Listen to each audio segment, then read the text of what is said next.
तब गए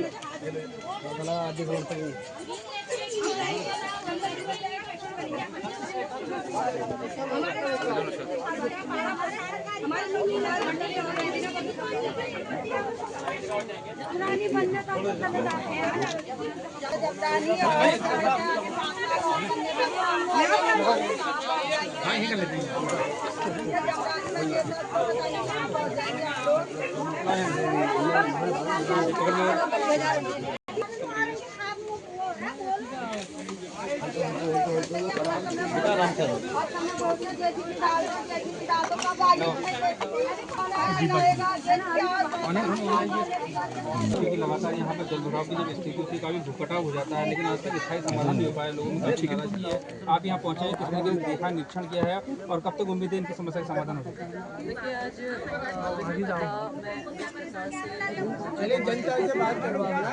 इस भूमि का किस प्रकार से भारी बारिश के कारण भूकटाव हुआ है, नदी का रुख परिवर्तन होने से भूकटाव हुआ है, कुछ परिवार विस्थापित भी हुए हैं, कुछ घर जो है वो खतरे की जद में भी है।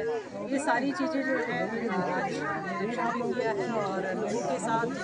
ये समस्याएं हैं उनके साथ मिलते हैं, उनकी समस्याओं को सुनाते हैं। निश्चित रूप से समस्या थोड़ी सी गंभीर है। नदी जब अपना विकराल रूप लेती है तो जिस प्रकार का हमें दुष्परिणाम देखने को मिल रहा है वो देखने को मिलता है। इस देखने के उपरांत में पूरा प्रशासन अभी साथ में है और प्रशासन को इंस्ट्रक्शंस भी दिए गए हैं कि किस प्रकार से हम बाढ़ सुरक्षा, किस प्रकार से चैनलाइजेशन और किस प्रकार से बिल्कुल जैसे कहते हैं कि बिल्कुल पुष्ट काम हमें ऐसा करना है ताकि भविष्य में यानी कि 2026 हो, 27 हो, आने वाला भविष्य जो है उसमें इस प्रकार से भूकटाव ना हो, लोगों की खेतीहर भूमि वो पानी में ना बह जाए। इसकी हमें पूरी सुरक्षा दीवार और इसमें जो सुरक्षा कवच हमको बनाना चाहिए उसको हम लोग बनाने का काम करें। और मैं आपकी जानकारी में देना भी चाहूँगी कि सरकार की ओर से बिटकुल को कार्यदायी संस्था इसमें नामित कर दिया गया है। बिटकुल जो कार्यदायी संस्था है वो उसके संबंधित अधिकारी जो है यहाँ पर प्रशासन के साथ मिलते हुए यहाँ का निरीक्षण भी कर लिया गया है और उसका एस्टिमेट वो बना रहे हैं। और निश्चित रूप से मैं समझती हूँ कि जैसे ही ये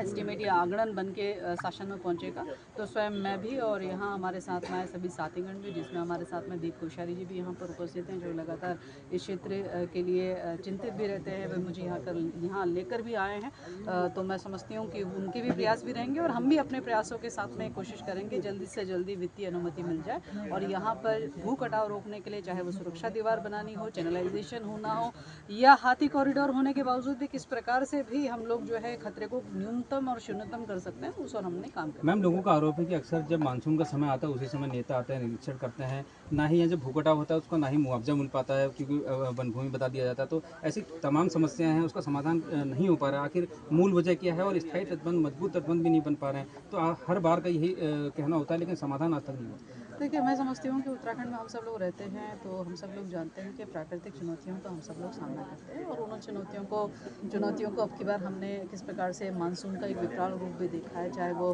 धराली का देखो, चाहे वो थराली का देखो, चाहे वो कपकोट का देखा हो या अपने अन्य क्षेत्रों का देखा हो, हम लोगों ने देखा है। और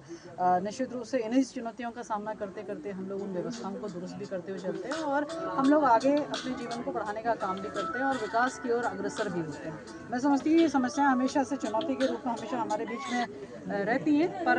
चूंकि आप लोगों ने देखा हो किस प्रकार से हमारे माननीय मुख्यमंत्री जी लगातार ग्राउंड जीरो पे काम कर रहे हैं, किस प्रकार से प्रशासन भी ग्राउंड जीरो पे काम कर रहा है, किस प्रकार से जनप्रतिनिधि भी ग्राउंड जीरो पे काम कर रहा है। यदि आज यहाँ पर मैं आई हूँ तो स्वाभाविक रूप से यहाँ के जनप्रतिनिधि दीप कोश्यारी जी हमारे मंडल के अध्यक्ष, सभी लोगों की चिंताएं हैं वो यहाँ पे लगातार रहे हैं। आज उन्होंने मुझे भी अवगत कराया, मैंने स्वयं भी एक निर्धारित दिन था कि जिस दिन समय आना है तो हम लोग आते हैं, लोगों के बीच में इन समस्याओं को सुनते भी हैं और हम सब लोग जानते हैं कि हम किसी न किसी कानूनी प्रक्रिया से सब चीज़ों को परिणाम तक पहुंचाते हैं। हम सब लोग ये भी ठीक प्रकार से जान रहे हैं कि हम जिस क्षेत्र में खड़े हैं वो भूमि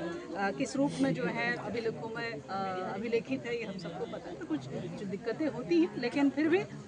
मानवीय दृष्टिकोण से भी और कानूनी दृष्टिकोण से भी इसका समाधान हो सके उस और हम लोग काम करें। मैडम, दमवा डूंगा जिस प्रकार से जो है मालिकाना दिया गया है तो बिंदु हत्या वाले लोग भी मांग कर रहे हैं और अगर मालिकाना अगर यहाँ हो जाए तो भूकटाव अगर होता है, जमीन नदी में समाती है तो उसका मुआवजा मिल सके। तो क्या दमवा डूंगा की तर्ज पे बागजाला, चोरगलिया और लालकुआं का ये बिंदु खत्ता जो क्षेत्र है, क्या इसको कोई राहत मिल पाएगी? देखिए, मैं तो ये कह सकती हूँ कि आज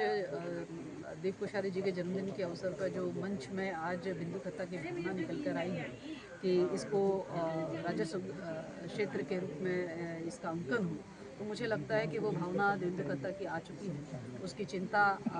उन्होंने भी व्यक्त करी है और मैं समझती हूँ कि ये चिंता पूर्व गवर्नर और पूर्व मुख्यमंत्री के सामने यानी कि आदरणीय कोश्यारी जी के समक्ष भी आई है, मेरे समक्ष भी आई है। निश्चित रूप से ये विषय जो है लोगों को मुआवजा मिल सके, लोगों को अन्य सुविधाएं मिल सके, ये सारी चीज़ों की चिंताओं का समाधान हो सके, तो उस और हम लोग काम करें। मैडम, जिन लोगों का सब कुछ बह गया उनके पुनर्वास का कुछ करेंगी आप? देखिए, पुनर्वास को लेकर मैं समझती हूँ कि प्रशासन ने जहाँ जहाँ पर इस प्रकार का कोई डर और भय था तो उनको विस्थापित भी किया है और कुछ परिवार गए भी हैं और कुछ लोगों को मुआवजा भी दिया है। मैं समझती हूँ कि समय समय की चेतावनी के अनुरूप जो है आपदा में जो नॉर्म्स है उसके अनुसार हम लोग काम करें। इंदिरा नगर सर्किल में सबसे ज़्यादा खतरा है, यहाँ के लिए क्या आप आदेश करेंगे?